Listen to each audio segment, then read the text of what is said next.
Dear boys, we'll be starting with a new chapter, Be Wordsworth by V.S. Naipaul. Three beggars call punctually every day at the hospitable houses at Beale Street. At about 10, an Indian came in his dhoti and white jacket, and we poured a tin of rice into the sack he carried on his back. At 12, an old woman smoking a pipe came and she got a cent. At 2, a blind man led by a boy for his penny.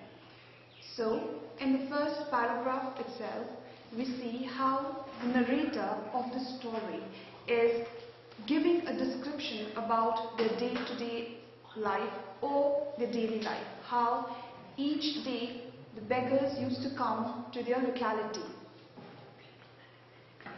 Sometimes we had a row. One day, a man called and said he was hungry. We gave him a meal.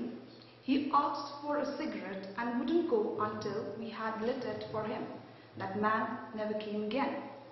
So, next, he talks about some of the people who used to come there, and many of them were like mischievous people. One day a man came, and what he did is that he said he was hungry, and then when they offered him meal, he asked for cigarette instead of meal, and he didn't go from their locality until and unless they lit a cigarette for him, and that beggar, that man, never came back. The strangest caller came one afternoon at about 4 o'clock. I had come back from school and was in my home clothes. The man asked me, "Sonny, may I come inside your yard?" Then one day, stranger came to the place, and this man was quite strange than the other people who normally used to visit their place. So this man, when he came, he called this little boy, Sonny, and said that can he come to their yard. He was a small man and he was tidily dressed. He wore a hat, a white shirt and black trousers. Now the narrator is giving the description of this stranger looking person.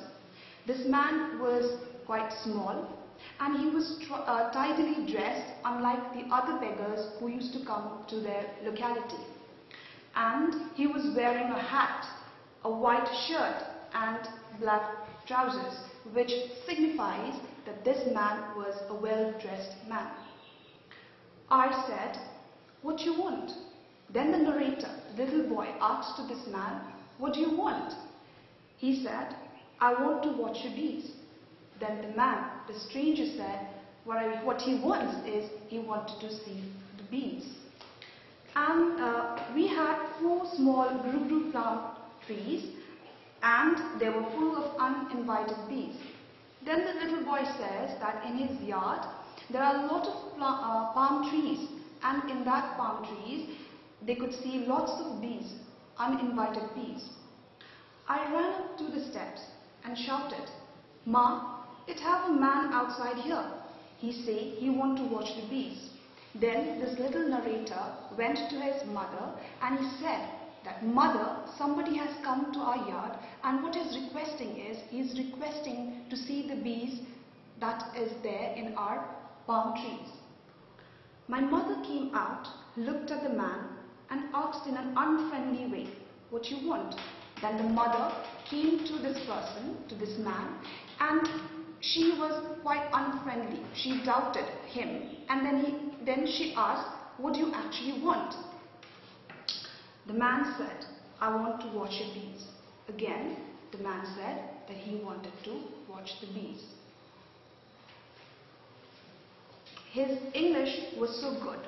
It didn't sound natural, and I could see my mother was worried. So this person's English, his language was impeccable. It was perfect. It was so perfect that his mother doubted him, because normally beggars, they don't speak such a fluent English, but this person's language was impeccable. So his mother doubted, and then she was worried as well. She said to me, "Stay here and watch him while you watch the bees." As the mother was curious, she was worried, So what she told the narrator is to stay back there with the man, with the stranger, and to see his actions.